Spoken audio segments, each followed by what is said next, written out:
नमस्कार, आप देख रहे हैं देश की खबर 24/7। शुरू करते हैं आज की बड़ी खबरें। कांतारा कांड की कहानी सिर्फ एक आवाज से कहानी नहीं है। वो कोर्ट का फैसला कि कलाकार जाकर मत्था टेक कर आए, ये उस लकीर की है जो कलाकार और अहंकार के बीच खिंची होती है। जिस देव की दहाड़ पर लोग सिर झुकाते हैं, अगर उसी दहाड़ को कोई स्टेज पर मजाक उड़ाने लगे तो उस मजाक को लेकर एक मर्यादा खींची जानी चाहिए। और यही हुआ है रणबीर सिंह के साथ। रणबीर सिंह जिनकी धुरंधर ने हम सब का दिल जीता, लेकिन कांतारा में उनकी एक हरकत ने बहुतों का दिल दुखाया। वो ये भूल गए कि हर चीज मजाक नहीं होती। आस्था से खिलवाड़ नहीं करना चाहिए, क्योंकि जब आस्था आहत होती है तो उसका जवाब लाइक में नहीं, ललकार में मिलता है। और यही उनके साथ हुआ। स्टेज पर वो एक पल का एक्ट और नैरेटिव बदल गया। सोशल मीडिया की बहस से निकलकर कर्नाटक हाईकोर्ट तक मामला पहुंचा और अदालत ने जो फैसला दिया उसने कैरेक्टर को नहीं, बॉलीवुड को आईना दिखाया। ये एक ऐसा संदेश दिया कि हर चीज कंटेंट थोड़ी होती है। कुछ चीजें सीमाएं मांगती हैं, कुछ चीजें सिर झुकाने के लिए होती हैं। और अगर आप वहां खड़े होकर ताली ढूंढोगे तो जवाब भी उतना सख्त मिलेगा। अब सवाल है कि कांतारा कांड में कर्नाटक हाईकोर्ट ने जो कुछ फैसला दिया, क्या बॉलीवुड को सुधारेगा? क्या भविष्य में कोई मजाक उड़ाने से बचेगा? क्योंकि अब सवाल ये नहीं है क्या हुआ, सवाल ये है क्यों हुआ। क्या गलती थी या फिर अटेंशन के इस खेल का एक सोचा समझा दाव? क्योंकि जहां कला खत्म होती है,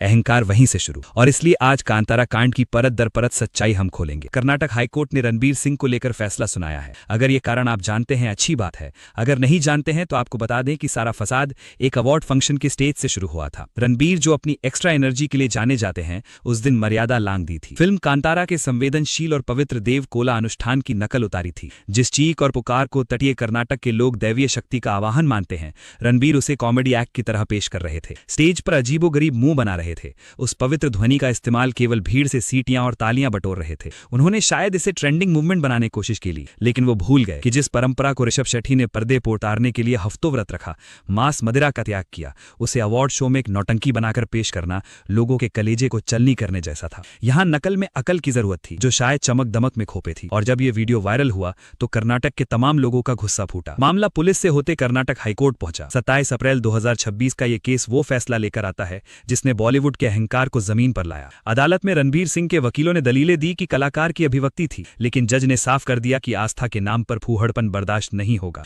कोर्ट ने रणबीर सिंह से बिना शर्त माफी तो रिकॉर्ड की, लेकिन साथ में एक ऐतिहासिक सजा सुनाई। अदालत ने आदेश दिया कि सिर्फ कागजी माफी से काम नहीं होगा। रणबीर को खुद मैसूर के प्रसिद्ध चामुंडेश्वरी मंदिर जाना होगा, माता के सामने नतमस्तक होना होगा और प्रायश्चित करना। यह फैसला बता गया कि कानून की नजर में सुपरस्टार का चश्मा उतर जाता है। अदालत का यह हंटर सिर्फ एक सजा नहीं, बॉलीवुड के अहंकार पर भी चोटें हैं, जो सोचता है कि वो संस्कृति से ऊपर है। जज साहब ने यहां सुधारात्मक न्याय का संदेश दिया। इसका मतलब साफ है कि आप किसी की आस्था को खिलौना नहीं समझ सकते हो, और अगर समझेंगे तो उसी आस्था की चौखट पर जाकर आपको सर चुकाना है। कोर्ट ने तय किया कि व्यक्ति की आजादी का मतलब कतई नहीं कि आप किसी समुदाय की रूहानी परंपराओं को सरेआम मजाक उड़ाएं। यह आदेश एक लक्ष्मण रेखा है जो बताती है कैमरा बंद होने के बाद भी मर्यादा का कैमरा चालू रहता है। जब एक सुपरस्टार मंदिर की सीढ़ियां चढ़ेगा तो शायद समझ में आएगा कि जिस चीख पर तालियां बटोरी थीं, आध्यात्मिक विजन कितना भारी है। यह फैसला उन सभी लोगों के लिए सबक है जो कैमरे के सामने कूल बनने की कोशिश करते हुए करोड़ों लोगों की आस्था को सालों से झूठा प्रचार रहा। कलाकार कुछ भी कर सकते हैं, वो आजाद हैं,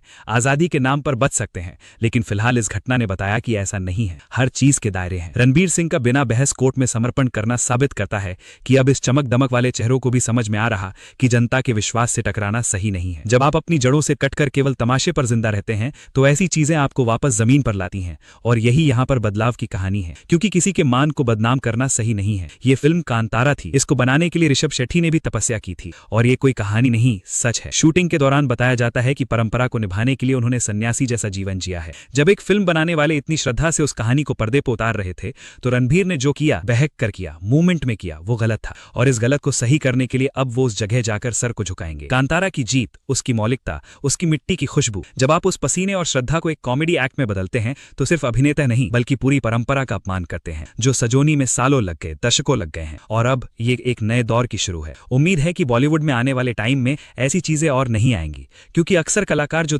सोचते हैं कि मीडिया पर थोड़ी बहस होगी, चर्चा होगी, फिर बच जाएंगे, धीरे से निकल जाएंगे। लेकिन ऐसे मामलों में जो कड़ा रुख अदालत अपनाती है और ये मैसेज देती है कि आप ये हल्की चीजें मत कीजिए, तो फिर ये सबक देते हैं, सिखाते हैं। वो जो पुरानी कहावत है, सांच को आंच नहीं है, सच को गवाह की जरूरत नहीं, कर्नाटक हाईकोर्ट का फैसला साबित करता है आस्था बना मनोरंजन के बीच बारीक लकीर होनी चाहिए। रणबीर का मंदिर जाना इस विवाद का अंत नहीं, एक नए सबक की शुरुआत है। चेतावनी है हर उस व्यक्ति के लिए जो व्यूज और लाइक की अंधी आंधी में मर्यादा भूलता है। कानून ने यहाँ डंडा नहीं, एक रास्ता दिखाया है। रास्ता की मिट्टी का सम्मान करें। आप किसी की आस्था को समझ नहीं सकते तो उसका मजाक मत उड़ाएं। उम्मीद करते हैं कि आम लोग भी सीखेंगे। चामुंडे मुंडेश्वरी मंदिर जैसे शक्तिशाली केंद्रों पर जाकर वैसे भी माना जाता है कि अहंकार अक्सर मिट्टी में मिल जाता है, और उम्मीद करते हैं कि बॉलीवुड में भी एक नए सिरे से ये दिखाई पड़ेगा। और वैसे भी असली सुपरस्टार वही जो लोगों के दिलों में बसे, ना कि उनकी श्रद्धा को ठेस पहुंचाकर खबरों में आए। इसलिए इसका विश्लेषण यही कि मामला तो खत्म हो गया, पर शायद सबक बॉलीवुड को लंबे